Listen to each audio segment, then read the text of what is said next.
Mariana Ismer, eu sempre gosto de perguntar quando tem um projeto com mais de uma visão atrás das câmeras em relação a qualidades individuais que um pode dizer sobre o outro para formar uma unidade, né? O que vocês reconhecem no outro em relação a uma virtude individual que faz com que o trabalho coletivo de vocês funcione tão bem? Putz, virtude, brincadeira. Nossa, isso é muito difícil de responder porque eu acho que na verdade tudo conflui através de uma sintonia. Então parece que as coisas elas vão sendo complementares e assim a coisa vai evoluindo a partir de uma troca de conversas, de experiências, de pontos de vista e tal. Então eu acho que tem muito mais. É claro, a gente tem as nossas características pessoais, de personalidade e tudo mais. Eu falo pra todo mundo que o Esmir é o general da checagem, nada passa por ele sem ser visto, assim, olha, muito... Mas é claro que quando você faz alguma coisa com alguém, que você topa um projeto com alguém, principalmente um projeto que é grande, que exige que você esteja muito tempo trabalhando junto e tudo mais, você admira pessoas em vários lugares, né? Então eu sinto que ao mesmo tempo que ele tá... que eu tento complementar as ideias e ele tenta complementar as minhas, eu sinto que também é um processo de aprendizagem gigantesco, né? Porque são maneiras diferentes de olhar para a mesma coisa e ao mesmo tempo são maneiras diferentes de você enriquecer a mesma coisa, né? Sim. Eu acho que às vezes eu tenho uma sensação com a Mariana que eu sou um balão de hélio. Prestes a voar, assim, ela pega a cordinha e faz assim aqui, e daí a gente fica feliz junto, assim. Porque tem essa imagem, assim, às vezes que eu tenho meu trabalho solo, mas quando eu tô com ela, às vezes eu sei que se eu tiver no caminho perdido, ela vai fazer assim de volta. Então essa é uma relação de muita confiança e parceria, sabe? E que foram os anos que construiu. A gente estudou junto, a gente teve vários outros trabalhos que poderiam ser considerados como ensaios para a nossa parceria, e esse longa como é uma coisa maior.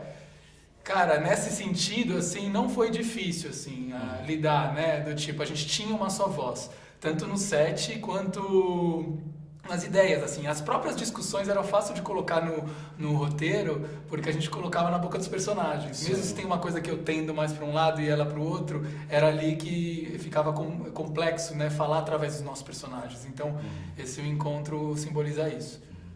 E me contem como foi o encontro que definiu essa decisão de dar uma continuidade, né, em alguma coisa assim de curta para uma longa-metragem. Como que partiu essa decisão? Quais foram os sentimentos que permearam vocês para, enfim, seguirem com essa história? Bêbados, né? Sempre, né? A gente estava num bar, na verdade, aliás, né, no filme, o cenário, tem muito bar, muita noite, muita balada. Eu lembro que a gente estava num bar com os atores, com os meninos também, porque, enfim, somos um grupo de amigos. Desde que aconteceu o curta, a gente se encontrou, né? E eu lembro disso, era num bar conversando e falando, gente, a gente tem que continuar essa história, porque o que aconteceu com São Paulo, o que aconteceu com a Rua Augusta, o que aconteceu com esses personagens. A gente queria falar um pouco, assim, todo mundo já tinha passado essa reflexão sobre a adolescência e a gente estava no início da fase adulta, pensando em outras coisas, complexificando mais as questões, né? Sim, e aí tem a coisa toda de quando você gera uma experiência que foi tão bem-vinda para todo mundo, em todos os aspectos, que eu acho que fica aquela vontade, aquela coisa meio de quero mais, então parece que foi um encontro que aconteceu com uma energia que se dissipou por muito tempo e que dava mais história, que dava mais vontade de estar junto, que dava mais vontade de se jogar num processo novamente, entendeu? Sim.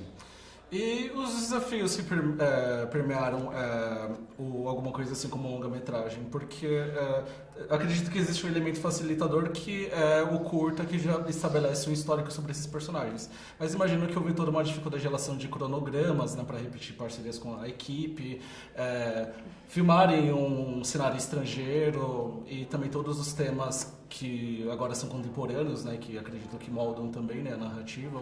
Qual foi o ponto mais desafiador para vocês?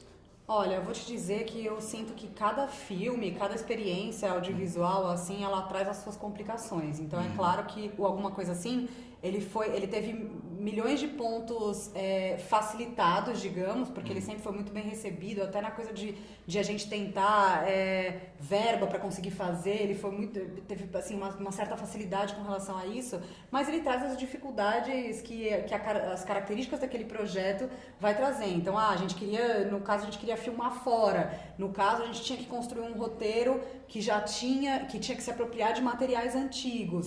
No caso a gente tinha uma questão técnica, porque a gente estava fazendo película em 2006, a gente estava fazendo a mira em 2018 e 5D em 2016.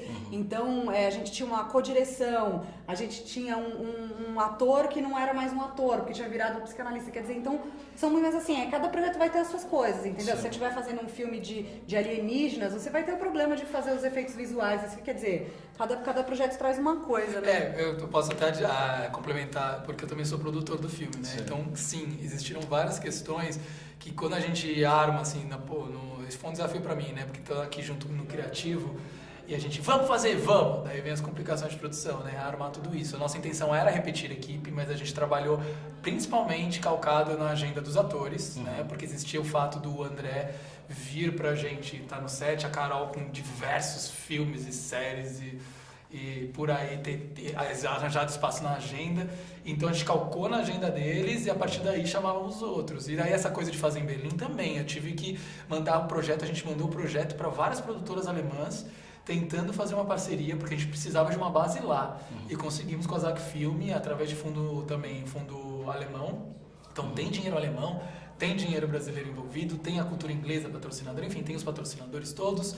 Então a gente, nessa coisa, foi a nossa vibração que nos ajudou a enfrentar as dificuldades, é isso que eu quero dizer. Ainda bem que todo mundo tinha uma vibração muito boa, querendo ir até o fim, sabe? E com vontade de fazer o filme. Porque daí eu acho que isso é o principal, as coisas outras a gente vai tirando de letra. E alguma coisa assim, ele amplia as possibilidades de resoluções dessa história, né? O curta, ele conclui de uma maneira em aberto e o longa, ele ainda tem mais possibilidades, né, de resoluções. Vocês como autores nesse momento que estão promovendo, né, esse filme, vocês pensam sobre essas possibilidades, o interesse de repente continuá-las, ou vocês já conseguiram um certo desapego e agora querem que o público por si mesmo pense nessas resoluções ao invés de vocês como autores? Às vezes eu sinto que a gente é uma banda, porque as pessoas estão sempre querendo ver uma nova música nossa. É bom isso. A gente fez o curta, fez a continuação, e daí já estou perguntando isso. A gente não sabe, assim. Mas assim, talvez se esse encontro vier de novo, fortuito, com certeza vai sair algo assim para refletir sobre isso, né? É interessante porque assim, é uma pergunta que você não consegue responder no momento. Como o padrão de acontecimento das coisas foi sendo surpreendendo a gente mesmo. Então, quando a gente fez o curta, a gente não sabia que ia ter um segundo curta. Quando a gente fez um segundo curta, a gente não sabia que ia ter um longa. Sim. E aí, de repente, tem um longa. E aí, agora temos um longa. Então, é muito difícil falar sobre outras coisas, porque, a princípio, como todas as outras vezes, a gente achou que a história estava concluída. Mas, né, o universo a gente nunca sabe. E só para chamar uma curiosidade, que eu estou aproveitando que a Caroline está aqui, isso me ocorreu agora, sobre a Vera Holtz, que ela fez uma participação lá. Como veio essa ideia de... Esse eu posso contar, porque eu acho que tem uma coisa que a gente queria muito, né, que essa menina conversasse com a mãe dela, né, por telefone, na verdade no WhatsApp até que ela conversa.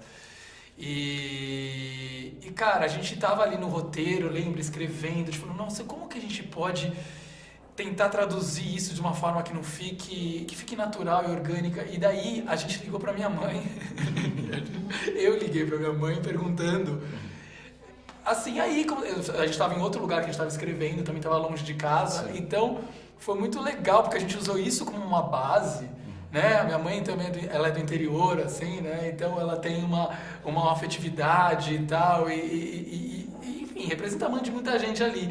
E acho que quando a gente ouviu o áudio, lembra, Mari? A gente falou, nossa, tem coisas legais aqui, vamos construir a partir disso, construímos a cena. Aí veio na cabeça a Vera Holtz, talvez também por essa similaridade do interior, do sotaque. Sim. A minha mãe é de Botucatu e ela é de Jaú, se eu não me engano, mas enfim...